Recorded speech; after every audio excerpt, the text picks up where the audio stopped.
Direito Civil, falando aqui da Lei de Introdução às Normas do Direito Brasileiro. Poxa, Wallace, mas Lei de Introdução às Normas do Direito Brasileiro, por que está aqui no Direito Civil?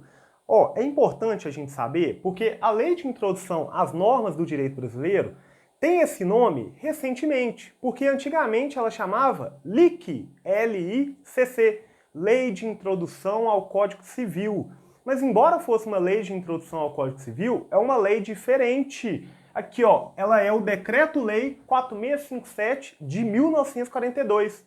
Pô, Wallace, mas Decreto-Lei, a gente nem tem isso mais? Sim, foi recepcionado com a Constituição de 88, só que foi recepcionado como lei ordinária, que vocês aprendem lá no direito constitucional. Tranquilo. Então, pessoal, a gente tinha a chamada LIC, Lei de Introdução ao Código Civil. Só que a gente viu que a Lei de Introdução às Normas de Direito Brasileiro, assim denominada hoje, não trata só do Código Civil, não é uma introdução só do direito privado, vamos dizer assim. Não, é uma introdução de todo o direito brasileiro, porque ela tem como objeto a norma. Então a Lei de Introdução às Normas do Direito Brasileiro, ela tem como objeto a norma. E que eu saiba, né, a gente tem norma no direito penal, no direito tributário, no direito do trabalho, a gente tem norma em todo o direito. Como a gente tem norma em todo o direito, a Lei de Introdução às Normas do Direito Brasileiro vai se aplicar a todos os ramos. Obviamente, né, respeitadas as especificidades de cada um. Mas aí o que for específico, cada ramo vai trazer a sua especificidade, beleza? Tranquilo. Gente, como que é a norma de introdução, a Lei de Introdução às Normas do Direito Brasileiro? Ela tem uma estrutura que importa para a gente aqui inicialmente, dividida dessa forma. Os artigos 1º e 2º vão tratar da vigência. Artigo 3º, obrigatoriedade. Artigo 4º, integração normativa. Artigo 5º, interpretação da hermenêutica. E artigo 6º, aplicação no tempo. E artigo 7º e seguintes, aplicação da lei no espaço.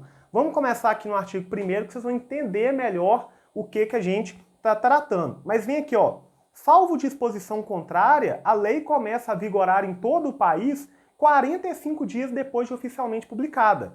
Então, vocês veem isso lá no direito constitucional. Tenho certeza que o professor do CESP constitucional deu isso, lá as fases do processo legislativo. Mas quando a gente trabalha lá, a gente vê que a última fase lá vai ter a promulgação e publicação. A lei já começa a produzir efeitos no dia seguinte? Não necessariamente. A lei, se ela for já para produzir efeitos no dia seguinte, tem que ter o quê? Disposição contrária expressa. Se não estiver falando nada disso, a regra é que ela vai começar a produzir efeito 45 dias depois. Por quê?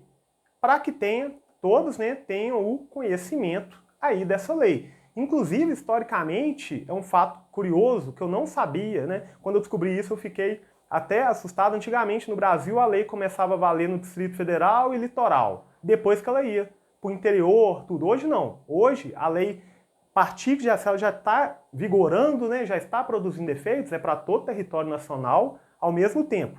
Tá. Então, na lei aqui, 45 dias. Só que, olha só, nos estados estrangeiros, a obrigatoriedade da lei brasileira, quando admitida, se inicia 3 meses depois de oficialmente publicada. Então, internamente, 45 dias. Se envolver estados estrangeiros, 3 meses. Ok. Artigo 2º aí para a gente dar sequência aqui na questão da vigência. Não se destinando a vigência temporária, a lei terá vigor até que outra a modifique ou revogue. Pessoal, é um ponto importante. A gente sempre tem na dúvida quando que ela começa a produzir efeitos. E aqui a gente não está falando no âmbito da validade, a gente está falando no âmbito da eficácia, né? Produção de efeitos. Porque a partir do momento que ela é publicada, ela já é válida. Ou seja, está de acordo com o ordenamento jurídico. Mas a produção de efeitos é um pouquinho depois. A gente até lembra lá da escada pontiana, né? A questão da existência, validade e eficácia. Ok. Então, aqui a gente está falando da vigência, que é a produção de efeitos. E ela produz efeitos até quando? Até ser revogada ou modificada por outro. Vamos dar o exemplo aí do Código Civil de 1916. Produziu efeitos até o Código Civil de 2002. o CPC de 73 com o CPC de 2015. São vários exemplos aí que a gente tem. Beleza.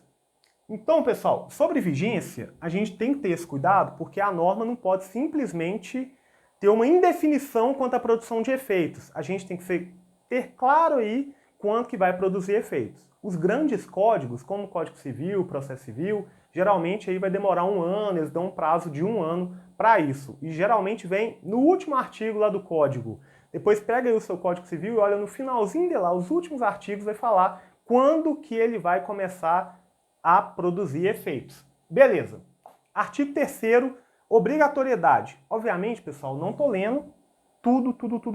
Estou destacando os pontos principais. Mas no roteiro vão ter todos esses artigos lá bem facilitados aí para você ver. Artigo 3º, então, artigo interessante, ó, ninguém se escusa de cumprir a lei alegando que não a conhece. Então, olha só, a lei é obrigatória para todos, ainda que você não tenha o conhecimento. De curiosidade, eu fiz esse balanço, né, lá para o meu mestrado, de 88 a 2014, a gente teve no Brasil cerca de 5 milhões, né, de atos normativos. Ou seja, não dá para conhecer tudo. Mas você pode alegar isso? Não. É obrigado a conhecer tudo ou vai ter essa presunção de conhecimento. Integração. Quando a gente fala de integração, é porque algo ali não está redondinho. Olha o artigo 4º. Quando a lei for omissa, o juiz decidirá o caso de acordo com analogia, costumes e princípios gerais de direito. Ou seja, o juiz não pode chegar e falar: a lei não me dá solução, não sei como decidir isso. Ele vai ter que utilizar analogia, costumes e princípios gerais de direito. Aí eu dando um pitaco lá no direito penal da professora Ana Carolina, mas a gente não pode utilizar analogia lá no penal da forma que a gente bem entender, né? Isso não cabe lá. Mas no direito civil aqui vai ter uma amplitude maior essa aplicação. Interpretação. Como que a gente interpreta a norma? Vocês estão reparando então que essa LINDB vai trazendo pontos aí que vale para todo o direito? Olha aí o artigo 5º. Na aplicação da lei, o juiz atenderá aos fins sociais a que ela se dirige e às exigências do bem comum. Então, a lei não pode ser interpretada tão somente em proveito de algumas determinadas pessoas, algumas determinadas classes.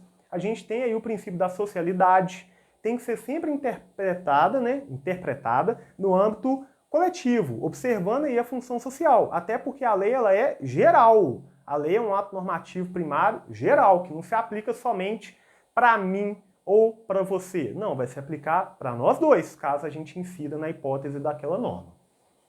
Aplicação no tempo. Essa aplicação no tempo é um dos artigos mais importantes aqui para a gente. Então vamos lá no 6º, olha só. A lei em vigor terá efeito imediato e geral, respeitados o ato jurídico perfeito, o direito adquirido e a coisa julgada. E o próprio artigo já traz esses conceitos. Olha só o parágrafo primeiro. Reputa-se ato jurídico perfeito, já consumado segundo a lei vigente, ao tempo em que se efetuou. Então, o ato jurídico perfeito é aquilo que já foi consumado, não é porque vem uma lei nova que você vai alterar. Isso geraria uma insegurança jurídica. Direito adquirido. Consideram-se adquiridos, assim, os direitos que o seu titular ou alguém por ele possa exercer como aqueles cujo começo do exercício tenha termo prefixo ou condição pré-estabelecida inalterável a arbítrio de outrem. E ainda a coisa julgada, que é a decisão judicial que não caiba mais recurso. Sempre lembrando que a coisa julgada administrativa, ela existe, mas ainda assim vai caber recurso para o judiciário, vai caber o âmbito do judiciário para rever determinada situação. Pessoal, esse ponto aqui da coisa julgada, o ato jurídico perfeito e coisa julgada, ato jurídico perfeito e o direito adquirido, às vezes dá o branco. Então não pode dar o branco na sua prova, né? Das 3 aqui da aplicação no tempo, importante aí dar essa lida no artigo 6º, porque isso cai e isso é importante aí para todas as matérias. E o artigo 7º, né? A gente vai ter aqui a aplicação no espaço, que a gente trabalha aí com a questão do direito internacional. Aí, isso aí fica mais lá para o direito internacional, por exemplo, uma relação de direito de família vai aplicar qual lei? Por exemplo, uma relação nas provas de direito internacional, você deve lembrar disso aí, prova discursiva. Aqui, primeira etapa, não precisa preocupar com isso não. Mas a gente tinha lá, né? Professor Bernardo Pino, brasileiro, casa com Gabriela, que é espanhola, que eles têm um filho na Alemanha, e assim vai fazendo uma confusão. Qual direito que a gente vai aplicar aí em cada um? Isso é um problema que a gente tem. Pessoal, só tem um ponto que eu quero destacar com vocês para a gente matar, que é o efeito repristinatório. O efeito repristinatório seria o quê? Você tem uma lei A e vem uma lei B revogando a lei A. Se vem uma lei C revogando a lei B, a lei A não volta não, tá? A lei A não volta. Então tem essa vedação aí no direito brasileiro, beleza? Pessoal, clica aí no próximo vídeo para a gente dar continuidade.